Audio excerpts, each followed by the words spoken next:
Quero te convidar para abrir a sua Bíblia em Efésios, capítulo 4. Enquanto você for achando, eu vou pedir para você se colocar de pé, para que nós possamos ler a palavra do Senhor de modo reverente.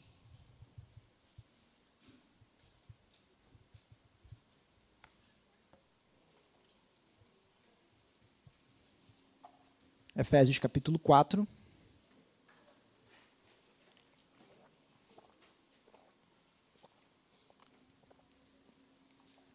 A partir do verso número 7. A carta de Paulo à igreja de Éfeso. Capítulo 4, a partir do verso 7. Ouça a palavra de Deus atentamente e com fé nesse momento. Assim diz o Senhor. E a graça foi concedida a cada um de nós, segundo a medida do dom de Cristo. Por isso diz, quando ele subiu às alturas, levou cativo o cativeiro e concedeu dons aos homens. Ora, o que quer dizer ele subiu? Senão, que também havia descido até as regiões inferiores da terra. Aquele que desceu é também o mesmo que subiu acima de todos os céus para encher todas as coisas.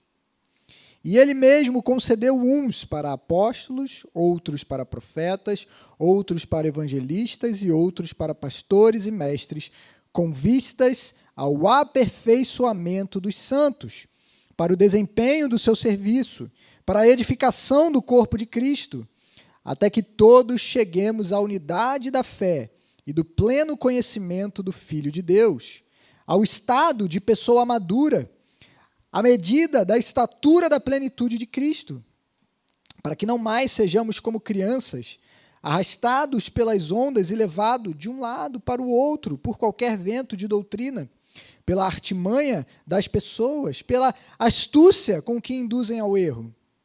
Mas, seguindo a verdade em amor, cresçamos em tudo naquele que é a cabeça, Cristo, de quem todo o corpo, bem ajustado e consolidado pelo auxílio de todas as juntas, segundo a justa cooperação de cada parte, efetua o seu próprio crescimento, para a edificação de si mesmo, em amor. Curve a sua cabeça, vamos rogar ao Senhor mais uma vez.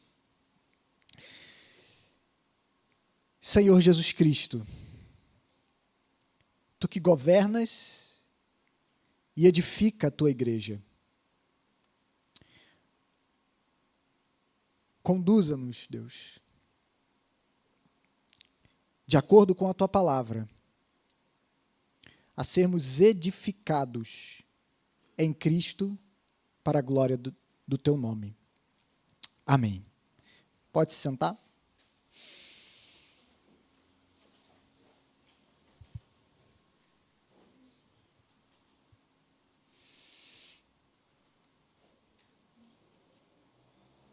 Como eu disse antes, nós estamos começando hoje uma nova série de sermões chamada A Beleza da Igreja, onde nós vamos expor alguns fundamentos importantes da doutrina da Igreja, do corpo de Cristo.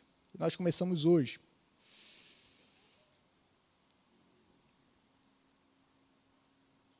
Eu gostaria de iniciar com uma afirmação.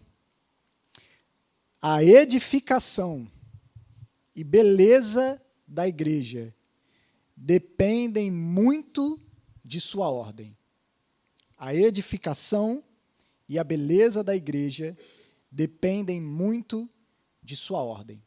Quem disse essa frase foi um importante pastor batista, chamado Nehemiah Cox. Ele disse essa frase na ocasião na qual ele estava pregando um sermão, num culto de ordenação de presbíteros e diáconos em sua igreja.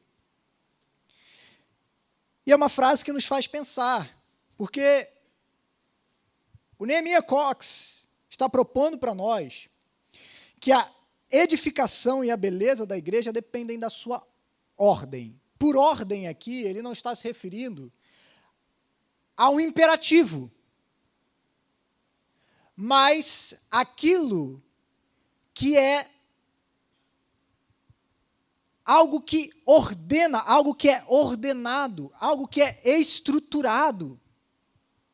Ou seja, a beleza da igreja depende da maneira como ela está ordenada, da maneira como ela é estruturada. E a pergunta que a gente tem que fazer é: ordenada por quem? Uma vez que a beleza da igreja e a sua edificação depende da sua ordem, a pergunta que nós temos que fazer é: quem ordena a igreja? Quem define como a igreja deve ser? Quem organiza a igreja? É claro que o próprio Neemiah, na continuidade do seu sermão, ele diz o seguinte: não uma ordem ditada pela superstição ou por caprichos de pessoas contenciosas, mas uma que a conforma com a vontade de Cristo e depende especialmente dos ofícios nomeados por Ele, que os ofícios nomeados por Ele sejam ocupados por pessoas devidamente qualificadas para o exercício deles, bem como do desempenho correto tanto de oficiais quanto de membros e de suas respectivas atribuições. Olha que interessante que esse pastor está propondo para nós, então. A ordem da igreja é algo que vem da vontade de Cristo. Cristo ordena a sua igreja e ordena ao estipular aquilo que ele vai chamar de oficiais, que nós entendemos como os oficiais ordinários, os ofícios ordinários da igreja, a saber, presbíteros, ou pastores, ou bispos. Essas palavras são intercambiáveis no Novo Testamento, e em uma ocasião oportuna a gente vai se aprofundar sobre isso. E diáconos. Mas ele não para aqui. Ele está falando que a beleza e a edificação da igreja depende de que esses ofícios sejam devidamente ocupados por pessoas que são qualificadas espiritualmente para estarem nessa posição. Então, a beleza e a edificação da igreja depende de que a sua liderança seja ocupada por pessoas aptas, pessoas que sejam qualificadas de acordo com as Escrituras para ocupar esse lugar. Só que mais interessante ainda é que ele termina falando também sobre o trabalho dos membros da igreja. Então, Neemiah Cox está definindo para nós que a beleza e a edificação da igreja é algo que nos é revelado pela vontade de Cristo e que depende tanto do trabalho de uma liderança qualificada quanto do trabalho de uma membresia regenerada. Essas duas coisas precisam caminhar juntas, essas duas realidades, tanto uma liderança qualificada quanto uma membresia regenerada, precisam caminhar juntos para uma igreja que cresce em Cristo e é embelezada por Cristo. A gente vai se aprofundar um pouquinho mais nos nossos próximos sermões sobre o papel da liderança, exatamente como cada um deve exercer o seu papel biblicamente, o trabalho de presbíteros, o trabalho de diáconos, o trabalho da membresia. Se você é membro de igreja, meu irmão, você tem um trabalho. Cristo espera que você trabalhe. E nós vamos pensar isso nas próximas semanas e como isso impacta a nossa espiritualidade, como isso impacta o nosso entendimento de igreja, como isso impacta a nossa vida em comum, como isso impacta a maneira como nós ouvimos e respondemos à palavra de Deus e a maneira como testemunhamos nesse mundo o evangelho ao qual nós servimos. E para pensar sobre isso, eu queria olhar para essa passagem que nós lemos, que fala bastante sobre essa realidade, sobre o trabalho da liderança e sobre o trabalho da membresia. Então, hoje é um sermão introdutório. Nós, nas próximas semanas, vamos nos aprofundar um pouco mais em cada uma dessas coisas. Mas é interessante nós notarmos, a partir do verso 7, no texto de Efésios, capítulo 4, que nós lemos, Paulo está dando continuidade a um ensino anterior, no qual ele está tratando sobre a unidade da igreja. E agora, de certa forma, Paulo está voltando-se para algo que é a realidade da diversidade que expressa essa unidade. A unidade ela deve ser experimentada num ambiente de diversidade. É isso que Paulo está argumentando quando ele diz: e graça foi concedida a cada um de nós. Em primeiro lugar, Paulo está dizendo que Cristo derramou graça a cada um dos membros da sua igreja para que cada um não seja completo em si mesmo, mas precisemos uns dos outros. Então, essa é uma primeira realidade que a gente nota nesse texto. Você, meu irmão, você é incompleto sozinho. Isso faz parte da realidade, do plano que Cristo tem para o seu povo. Nós precisamos uns dos outros. Nenhum de nós é capaz de crescer espiritualmente a parte do corpo de Cristo. Porque nós precisamos dos dons dos nossos irmãos, e os nossos irmãos precisam dos nossos dons. Então, essa é uma primeira realidade. Mas, Paulo continua descrevendo sobre a realidade desses dons no corpo de Cristo. E aí ele vai dizer o seguinte: por isso se diz, quando ele subiu às alturas, levou cativo o cativeiro e concedeu dons aos homens. Ele aqui está fazendo uma interpretação cristológica do Salmo 68. Está olhando para uma realidade descrita por Davi no Salmo de número 68, está aplicando ela à realidade da obra de redenção de Cristo. E quando ele diz, ora, o que quer dizer ele subiu, senão que também havia descido até as regiões inferiores da terra, Paulo está simplesmente olhando para a realidade da encarnação. O que quer dizer que ele desceu às regiões inferiores da terra? Quer dizer que ele se fez homem, ele desceu do céu e se fez carne como eu e você. Isso é o que ele está dizendo aqui. E que esse Cristo que desceu é o mesmo que subiu, de modo exaltado. E que, sendo exaltado, ele agora preenche e governa todas as coisas. Todas as coisas aqui, obviamente, inclui a igreja. Paulo está olhando para esse Cristo exaltado. E esse Cristo que, por meio da sua obra de redenção consumada, governa e edifica a sua igreja, distribuindo dons para ela. Essa obra de redenção efetuada por Jesus o designa como verdadeiro governante da igreja. Quem governa a igreja? Cristo. Ele é o cabeça da igreja, do qual todo o corpo depende. Ele é a fonte por meio do qual cada um de nós, como membros do corpo, recebe vida. Mas de que forma Jesus está edificando e está governando a sua igreja? Paulo responde. Responde isso ao afirmar que ele mesmo, como governante dessa igreja, como cabeça da igreja, concedeu dons. Concedeu uns para apóstolos, outros para profetas, outros para evangelistas e outros para pastores e mestres.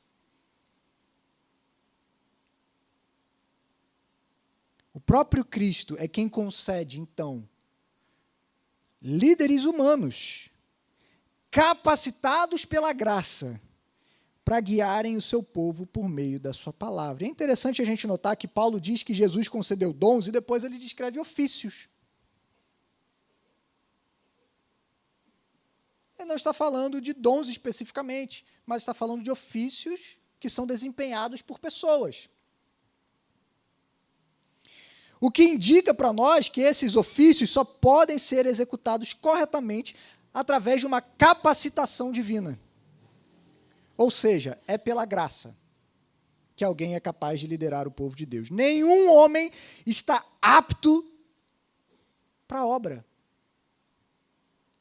se Deus não o chamar e o capacitar. Deus dá líderes e capacita eles com dons. Aqueles a quem Jesus chama, ele também capacita para que possam executar o plano e o propósito de Cristo para a sua igreja. E aqui, deixando de lado uma discussão sobre o que exatamente cada um desses ofícios, desses 5 ofícios descritos por Paulo aqui, fazem, desempenham, e até mesmo se todos eles permanecem em plena atuação em nossos dias, e de que forma isso seria, nós devemos notar algo importante entre cada um desses 5 ofícios. E aquilo que cada um desses ofícios tem em comum é que a matéria-prima do trabalho desses homens, que Paulo está dizendo que foram dados como dons para a igreja, a matéria-prima deles, aquilo com o qual eles trabalham, é a palavra. A execução do trabalho de cada um deles é da ordem da doutrina. Eles trabalham com a palavra, eles proclamam a palavra, eles anunciam a palavra de Deus, eles pregam a palavra de Deus. Perceba, eles não são CEOs, administradores de empresas. Paulo não está preocupado com o currículo deles. É muito interessante, quando a gente olha para 1 Timóteo capítulo 3, Tito capítulo 1, quando você vê ali as qualificações que Paulo vai descrever para o ofício de liderança, de presbítero, especialmente na igreja, de pastores. Paulo não cita nada referente a habilidades, com a exceção de ser apto para ensinar. Todo o restante diz respeito a caráter. É muito interessante quando a gente olha para o que nós, como igreja, atualmente, esperamos dos líderes. Queremos um homem de currículo comprovado, saber a instituição em que ele estudou, em qual seminário ele foi formado, qual a experiência que ele já teve, quantos ministérios ele já liderou, quantas pessoas ele já levou a Jesus, qual a capacidade dele de estar à frente de uma igreja. Olhamos para habilidades. Muitas das vezes olhamos, inclusive, para como essa pessoa, no seu ramo secular, ele é um líder de sucesso na sua empresa, ele é capaz de gerir pessoas, ele é capaz de manter um grupo unido. Meus irmãos, nada disso importa para aqueles que devem liderar a igreja.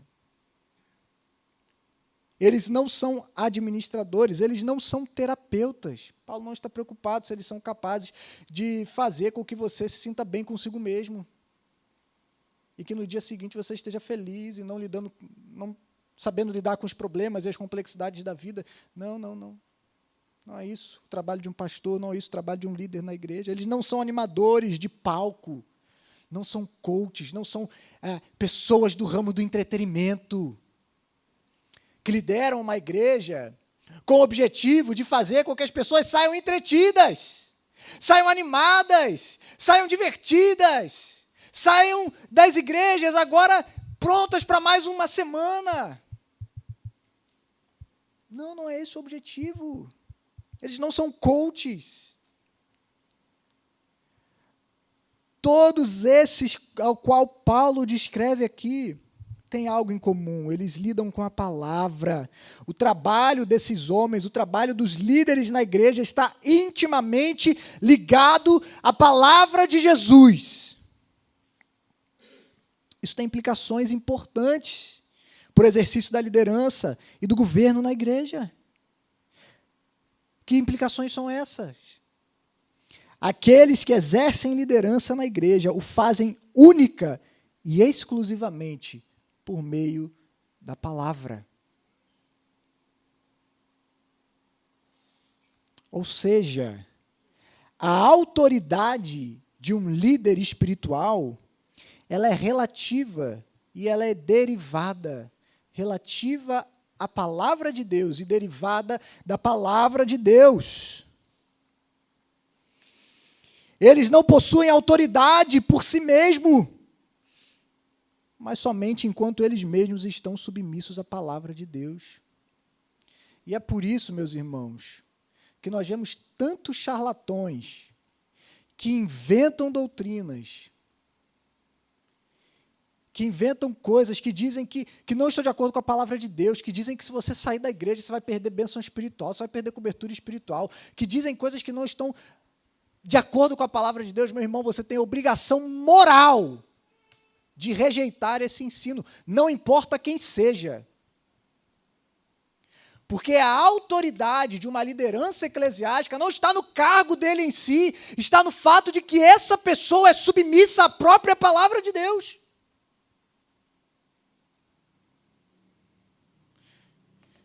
Se pastores e líderes estão pregando a palavra, então devemos ouvir e devemos nos submeter. Mas se eles estão ensinando qualquer outra coisa, então a gente tem a obrigação de virar as costas e ir embora, meus irmãos. Porque o trabalho de um líder está tão somente baseado na palavra de Deus.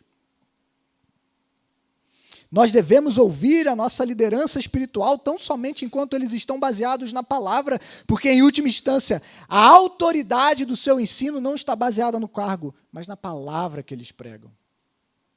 Eles não têm autoridade em si mesmo.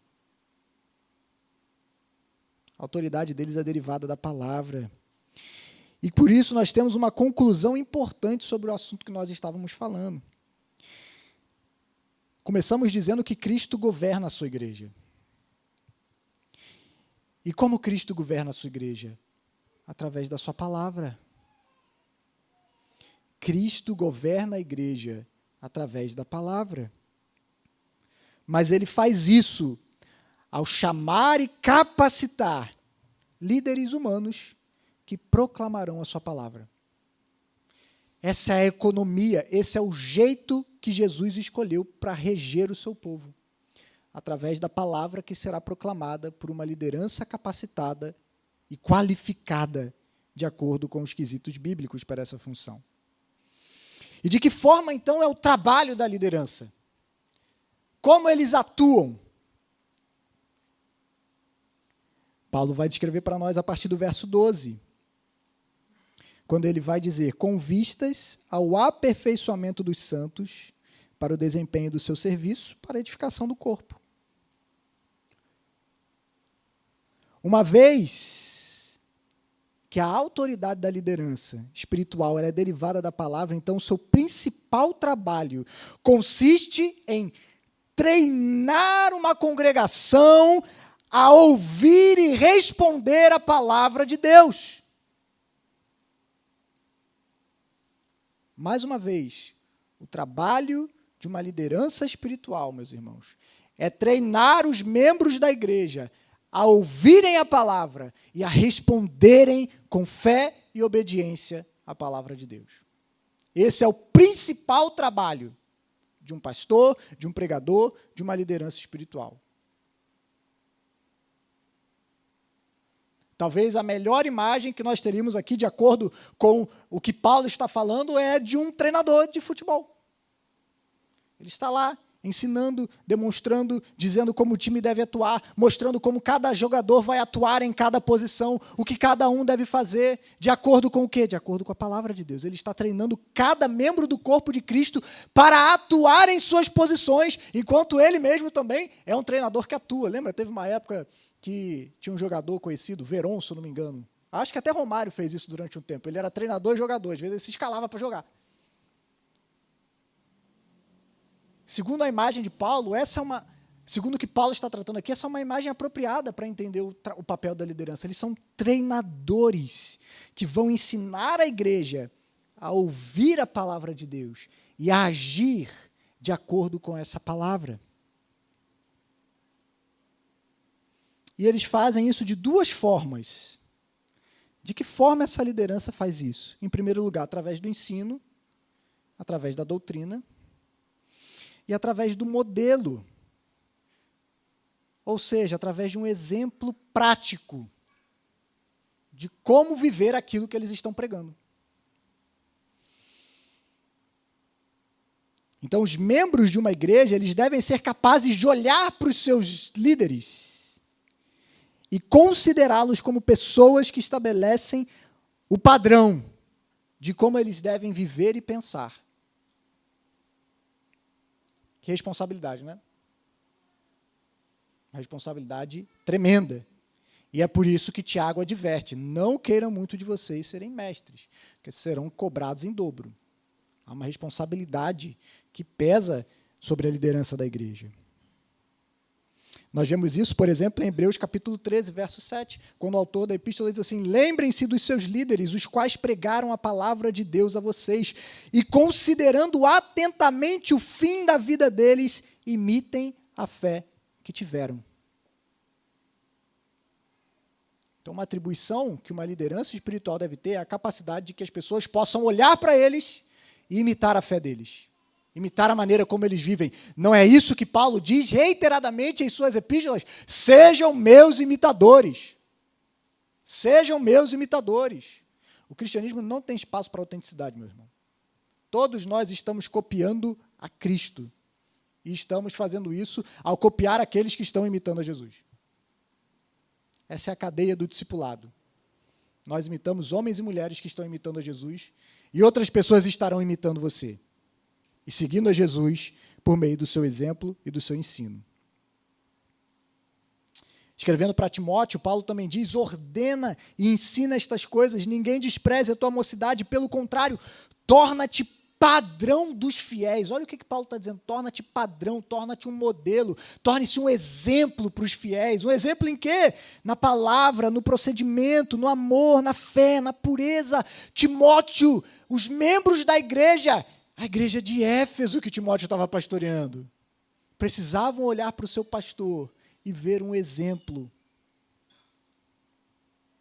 É claro que não um exemplo perfeito, porque o mesmo Paulo vai escrever para Timóteo e dizer assim, que todos observem o teu progresso.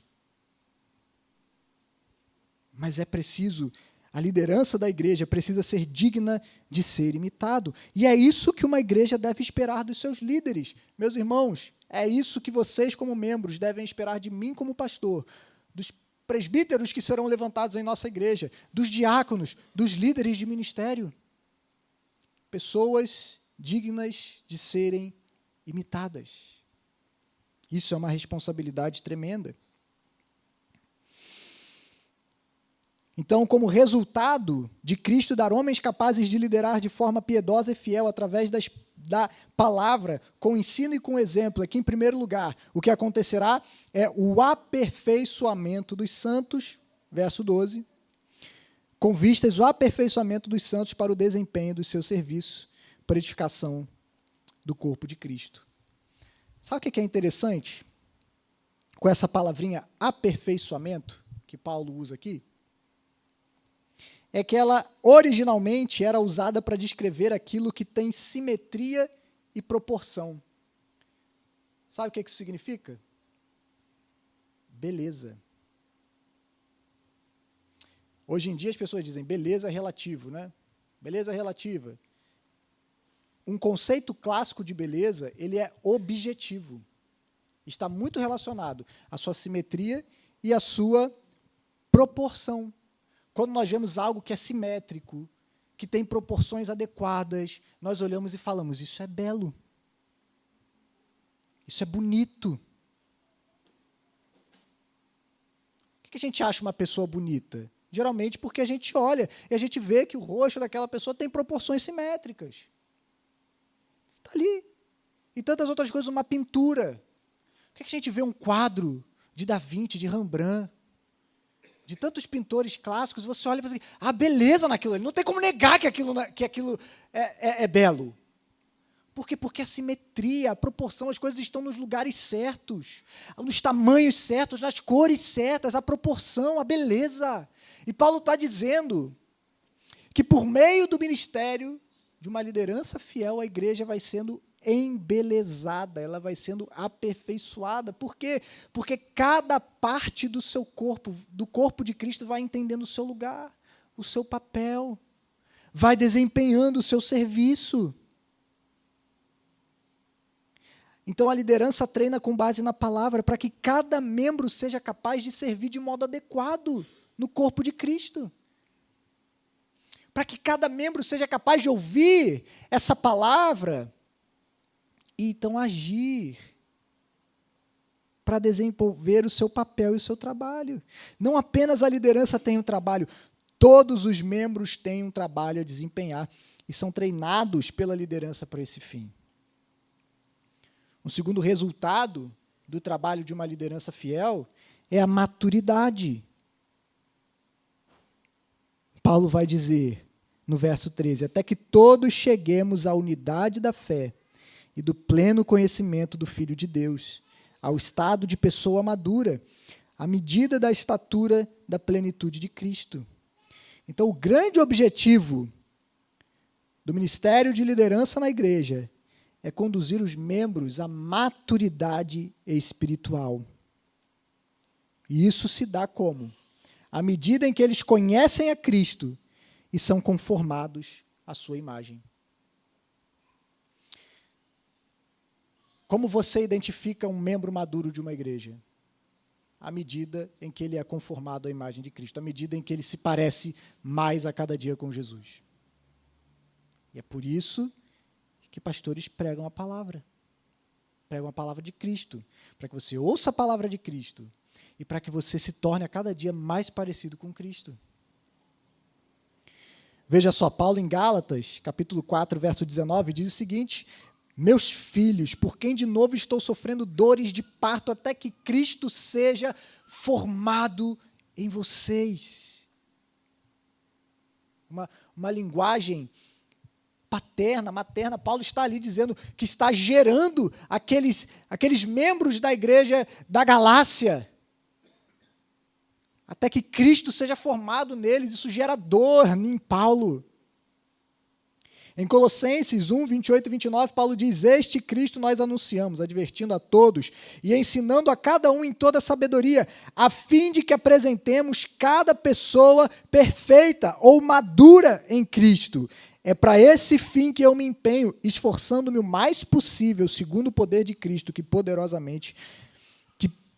opera poderosamente em mim. O objetivo do ministério de Paulo, e aquilo pelo qual ele se esforçava, era apresentar os membros do corpo de Cristo maduros em Cristo. E eu te pergunto, com base nisso, meu irmão e minha irmã, quando você vem à igreja, quando você ouve o sermão, você vem com essa ideia de que está sendo treinado para executar o que Jesus espera de você? Porque se você vem dessa forma, a postura e a maneira como você ouve é diferente. Quando você está recebendo um treinamento, você ouve atentamente, porque você sabe que aquilo é importante, porque você sabe que aquilo pode te ensinar algo prático de como você deve fazer, de como você deve operar. Então você ouve atentamente, você anota, você escreve, porque você sabe, isso é importante para mim, eu estou sendo treinado.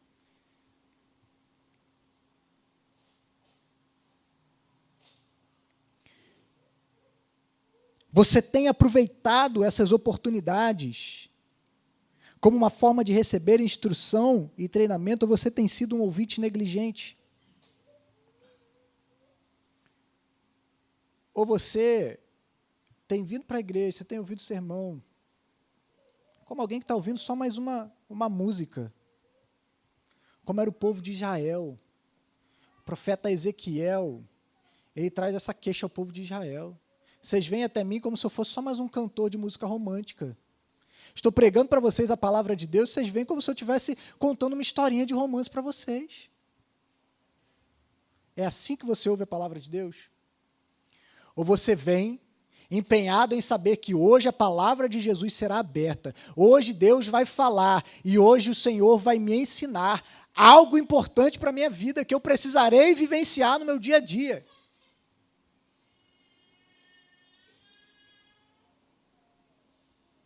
Você vem com expectativas. Você ora durante a semana, pedindo: Senhor, abençoe o meu pastor para que ele prepare o sermão para esse domingo e seja uma refeição, Senhor Deus, que alimente o seu povo. Você vem sem expectativa nenhuma. Você vem esperando que Deus fale. Ou você vem só para bater ponto, só para dizer que foi para a igreja? Porque se o trabalho dos pastores é treinar a igreja para que eles amadureçam a imagem de Cristo Jesus, então isso precisa impactar na maneira como a gente ouve o sermão, meu irmão. Precisa impactar na maneira como você ouve o ensino na igreja. E da mesma forma que Deus cobrará os líderes pelo ensino que eles ministram, Ele também cobrará os membros pela forma como eles ouvem e respondem ao ensino que recebem. Da mesma forma que há uma responsabilidade sobre a liderança pelo ensino fiel na palavra de Deus, há também uma responsabilidade sobre a membresia de ouvir e responder a esse ensino. Como você ouve a palavra de Cristo. E uma terceira implicação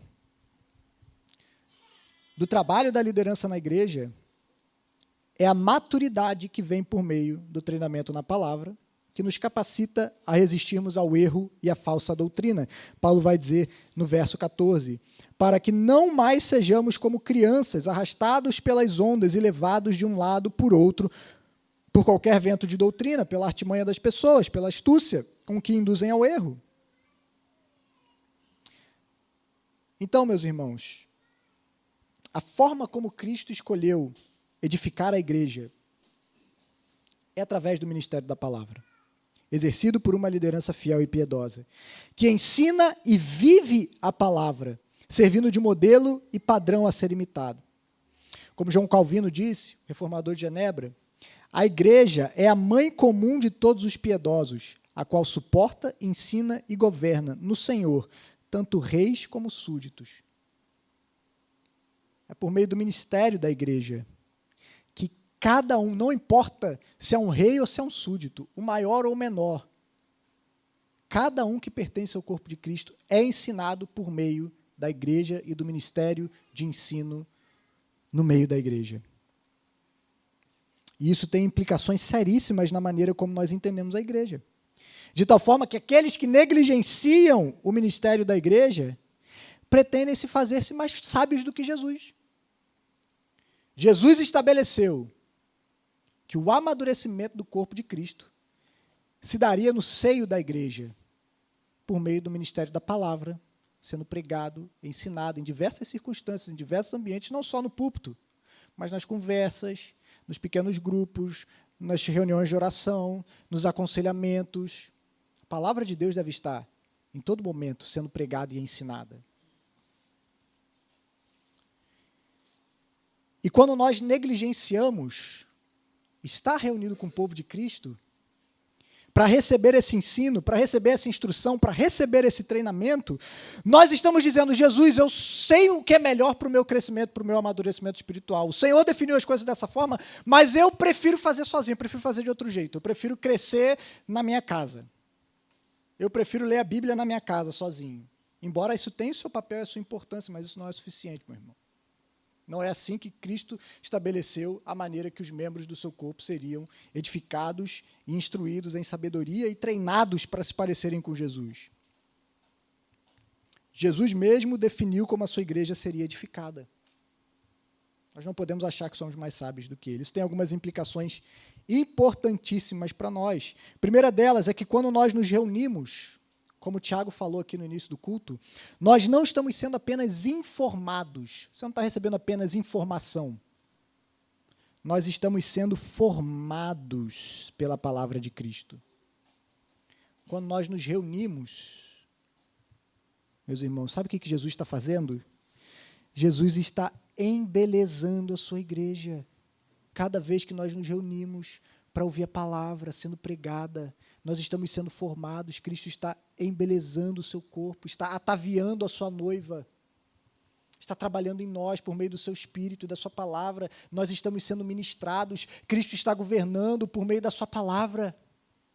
Você não está só recebendo informação, algo está acontecendo no seu coração, você está sendo conformado à imagem de Cristo também. Isso não acontece sozinho na nossa casa. E aqui há uma desculpa comum entre as pessoas que se afastam da comunhão. Eu tenho ouvido isso bastante, assim, em anos de igreja, que é a seguinte desculpa, de pessoas que estão afastadas. Você pode conversar com elas, sabe o que elas vão falar para você? Mas, pastor, não se preocupa não que eu estou lendo a Bíblia em casa e eu estou orando todos os dias. Eu não estou indo na igreja não, mas eu estou lendo a Bíblia todo dia, eu estou orando todo dia, fica tranquilo. Meu irmão e minha irmã, em quase todas as vezes isso não é verdade. A gente sabe disso. Porque, para mim e para você, que viemos à igreja regularmente, tentamos estar na igreja todo domingo, a gente sabe que é difícil ler a Bíblia e manter a regularidade de ler a Bíblia, e manter uma regularidade de vida de oração. Então, eu acho muito difícil que uma pessoa que não esteja na igreja esteja fazendo isso ali, de uma maneira fervorosa. Mas, ainda que ela esteja fazendo isso contra todas as indicações, isso não é suficiente para o crescimento e amadurecimento do povo de Cristo. Você ler a palavra sozinho na sua casa, orar sozinho na sua casa, é algo fundamental. Não estou dizendo que você não deva fazer isso, você deve fazer isso. Mas você não deve fazer isso e negligenciar aquilo, ou seja, a reunião do povo de Deus e o ensino da palavra enquanto o povo está reunido. Então, não negligencie. Negligenciar estar presente é colocar-se em perigo espiritual. É colocar-se de forma a deixar de receber os meios ordinários de graça que Deus dá ao seu povo para o crescimento e amadurecimento. Porque parte do nosso amadurecimento espiritual envolve o nosso relacionamento com os outros. Você não consegue crescer espiritualmente se você não for capaz de perdoar, e você só é capaz de perdoar aqueles que te ofendem, meu irmão. Deixa eu te contar um segredo, você não é capaz de perdoar as pessoas com quem você não convive. Você só é capaz de perdoar como Cristo te perdoou, quando você convive com pessoas que vão pecar contra você. E sabe onde vai acontecer isso? Para sua surpresa, se você não sabe, na igreja isso vai acontecer. E na igreja você vai ser treinado a perdoar essas pessoas e se parecer com Cristo. Então não negligencie. E uma outra realidade desse ensino é que devemos obedecer e nos submeter ao ensino de nossos líderes, sim, mas tão somente enquanto eles mesmos estão submissos à palavra de Deus. Hebreus, mais uma vez, capítulo 13, verso 17, vai dizer para nós: obedeçam aos seus líderes e sejam submissos a eles, pois zelam pela alma de vocês, como quem deve prestar contas. Que eles possam fazer isso com alegria e não gemendo, do contrário, isso não trará proveito nenhum para vocês. Num próximo sermão, a gente vai desenvolver um pouquinho mais o princípio de autoridade sendo exercida na igreja e como a igreja deve exercê-la de forma amorosa para o crescimento e edificação do corpo. Mas há uma relação de obediência que os membros precisam ter ao ensino que é dado pela liderança. Obediência essa que deve ser devida somente àqueles líderes que estão submissos à palavra de Deus. Estão eles mesmos debaixo da palavra de Cristo. Já caminhando para a parte final. Esse é o trabalho da liderança na igreja. Mas e o trabalho dos membros? Qual é o trabalho dos membros? A gente falou. A definição do Nehemiah Cox, que a gente leu no início, ele fala que a edificação e beleza da igreja depende tanto do trabalho da liderança quanto do trabalho dos membros. E Paulo vai descrever qual é o trabalho dos membros na parte final. Olha só o que ele vai dizer, a partir do verso 15. Mas, seguindo a verdade em amor, cresçamos em tudo naquele que é a cabeça, Cristo, de quem todo o corpo bem ajustado e consolidado pelo auxílio de todas as juntas, segundo a justa cooperação de cada parte, efetua o seu próprio crescimento para a edificação de si mesmo em amor. Então, qual é o primeiro requisito que Paulo traz para o trabalho dos membros? Eles devem seguir a verdade em amor. Eles devem ser ativos em receber o ensino da palavra de Deus e colocá-lo em prática em suas vidas, de modo que o amor seja evidenciado. Calvino diz algo muito interessante, pois onde o amor não reina, também não existe edificação da igreja. É preciso que vivenciemos essa verdade em amor, uns pelos outros, amor mútuo. Uma segunda característica do trabalho dos membros é que eles devem crescer em tudo, naquele que é a cabeça, Cristo. Porque é Cristo quem nos supre em todas as coisas. Ele é a fonte da onde toda a vida e saúde é difundida entre os membros da igreja. Então, há uma necessidade vital que cada membro esteja unido a Jesus, em uma relação de dependência como João vai descrever no discurso de Cristo. Ele é a videira, nós somos os ramos, nós devemos permanecer nele, e as suas palavras devem permanecer em nós. Então, cada membro do corpo de Cristo tem o dever e a obrigação de permanecer em Cristo, de ouvir as palavras de Jesus e fazer com que as palavras de Jesus permaneçam neles, em si mesmo.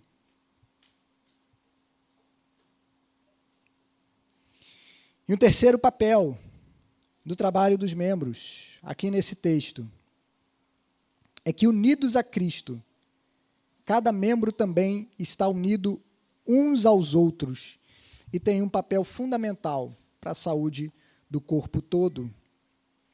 Todo o corpo bem ajustado e consolidado pelo auxílio de todas as juntas, segundo a justa cooperação de cada parte, efetua o seu próprio crescimento para a edificação de si mesmo em amor. Isso significa o quê? Que todo crente, todo membro de igreja tem um trabalho e tem uma função a desempenhar. Cada parte, em comunhão com os outros, coopera para a edificação e para a beleza da igreja. Você, meu irmão, tem um papel fundamental para a edificação e para a beleza do corpo de Cristo. Você é uma peça fundamental. Como nós vimos, os líderes treinam para que os membros sejam capacitados a exercerem cada um o seu papel. Isso significa que no corpo não existe membro sem importância, independente da função que ele exerça. Refletindo o ensino que Paulo traz em outras das suas epístolas, 1 Coríntios capítulo 14, quando ele vai falar do corpo e seus muitos membros. Que inclusive aqueles que são os menores, os mais desonrosos, devem ser os mais honrados. Não existe trabalho pequeno, não existe função pequena. Cada membro é importante e fundamental para o crescimento. Uma outra realidade disso é que não existe crescimento isolado. Quem escolhe esse caminho segue um rumo equivocado. Um membro que não cresce em simetria com todo o restante do corpo não é saudável. Já imaginou um corpo onde um braço cresce mais do que o restante do corpo? Esse é um corpo deformado. Já imaginou um membro, um corpo, onde uma orelha é enorme e o nariz é pequenininho? Isso não é um corpo saudável, isso é um corpo deformado. O corpo precisa crescer em simetria. Não existe crescimento isolado e não existe crescimento desligado do corpo. Um membro, quando está desligado do corpo, o que acontece com ele, meu irmão? Faça esse teste hoje. Chega em casa e corta o seu braço. Brincadeira, não faça isso, meu irmão, pelo amor de Deus. Mas o que vai acontecer? Quem vai morrer, o corpo ou o braço? Às vezes os dois, né? Mas, em tese, se você cortar o seu braço, o corpo continua vivendo, o braço morre. Os membros não existem à parte do corpo. Mais uma vez, é por isso que é perigoso quando a gente se ausenta do corpo, quando a gente se coloca fora do corpo. O que vai acontecer? Morte. Morte espiritual, meus irmãos. Por isso não é sábio tentar viver de modo contrário àquilo que Cristo estabeleceu para o crescimento e edificação do seu corpo. Por isso é perigoso se descolar do corpo de Cristo. Por isso é perigoso se colocar longe. O corpo desligado, o galho separado da árvore, vai morrer.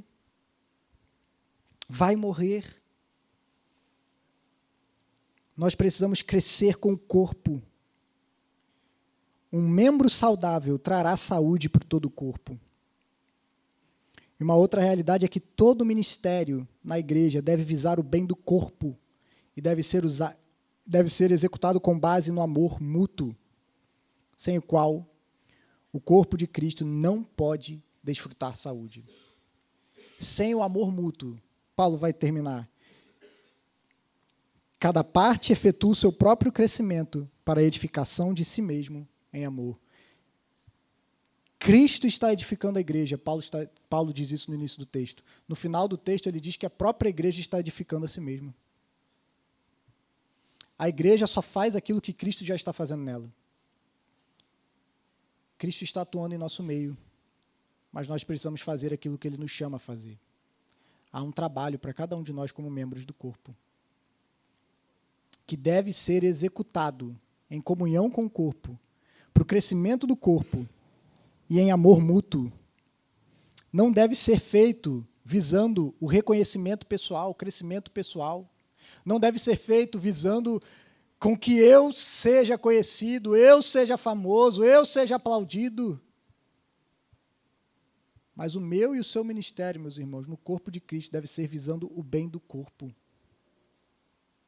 E não o nosso próprio bem, mas visando o bem e o crescimento dos nossos irmãos. Então, eu termino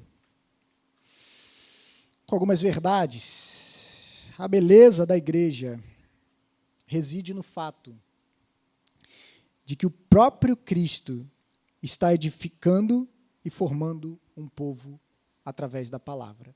E para você ver isso, meu irmão, você precisa de fé.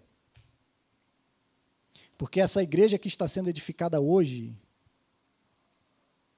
Cristo já vê ela no futuro. Cristo já vê a obra completa. A gente ainda vê a igreja no reboco. A gente ainda vê a igreja cheia de problema. Com a encarnação que ainda não está terminada, com a luz que não liga direito, com os buracos na parede. Para você ver essa igreja bela, você precisa enxergá-la com os olhos da fé. Não caminhamos pelo que vemos, caminhamos pelo que cremos. E essa igreja que Cristo está edificando hoje, por mais que a gente não enxergue ela com os nossos olhos naturais.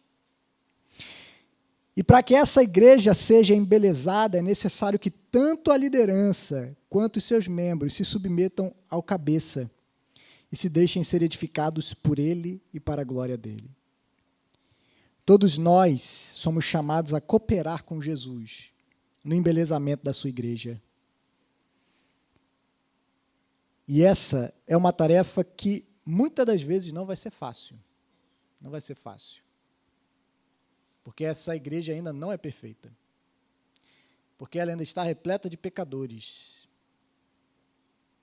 que vão pisar no seu pé, às vezes.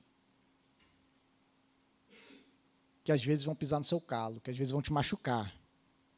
E é por isso que não é fácil cooperar para a edificação dessa igreja.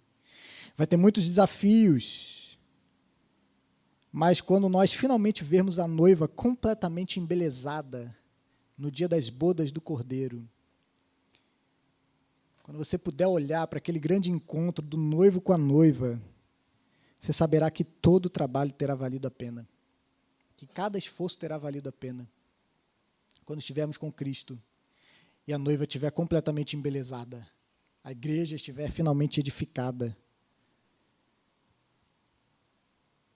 E em último caso, meus irmãos, cada um de nós somos chamados a nos envolvermos com a edificação e com a beleza da igreja por amor ao dono da igreja. Por amor a Cristo.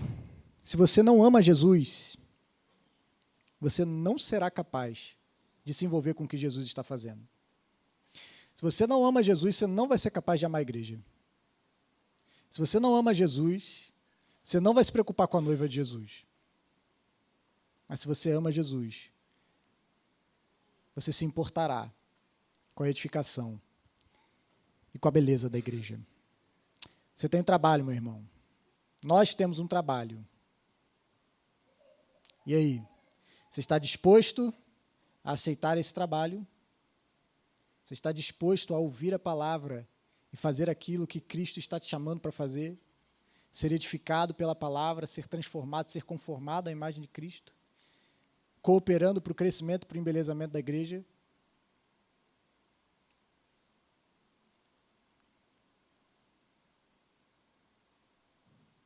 Você está preparado? É isso que Cristo está nos chamando. Esse é o convite dele para mim e para você hoje. Venham trabalhar. E vocês verão uma obra magnífica lá na frente. Agora vocês só podem ver ela por fé. Mas lá na frente vocês vão ver algo maravilhoso. E, meu irmão, vale a pena. Vale a pena se envolver na edificação e no embelezamento da igreja. E aí, você aceita esse convite? Quero te convidar a se colocar de pé.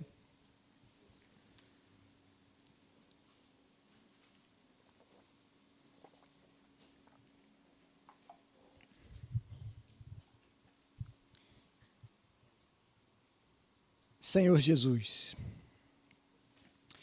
se nós estamos aqui hoje, reunidos ao redor da Tua palavra, como igreja de Cristo, é porque o Senhor nos comprou com o preço do Seu sangue derramado na cruz. E por meio desse sangue, o Senhor está edificando a igreja. E a nossa oração, Senhor, é para que Tu nos ajude a cumprirmos tanto o trabalho da liderança quanto o trabalho da membresia de modo harmonioso, para que a igreja possa ser edificada e embelezada pelo Teu Espírito e para a glória de Jesus. Nos ajude, Senhor, a enxergarmos a igreja pela fé, vendo aquilo que Jesus vê nela, vendo aquilo que Jesus vê no nosso irmão que está do nosso lado, observando a vida de comunhão como Deus observa cada um de nós que estamos em Cristo, como pessoas que foram perdoadas, justificadas, lavadas e remidas pelo sangue de Cristo e que agora são filhos amados de Deus. Nos ajude a amar a igreja pela fé, Senhor. Nos ajude a amar o nosso irmão pela fé. Nos ajude a executarmos o nosso trabalho pela fé. Nos ajude a nos desgastarmos, Senhor, pela fé. Nos ajude a termos um coração de servo, Senhor. Nos envolvendo com aquilo que o Senhor está fazendo hoje, que é edificar a Tua igreja para a glória do Teu nome. Nos ajude, Santo Jesus. Em Teu nome santo nós pedimos.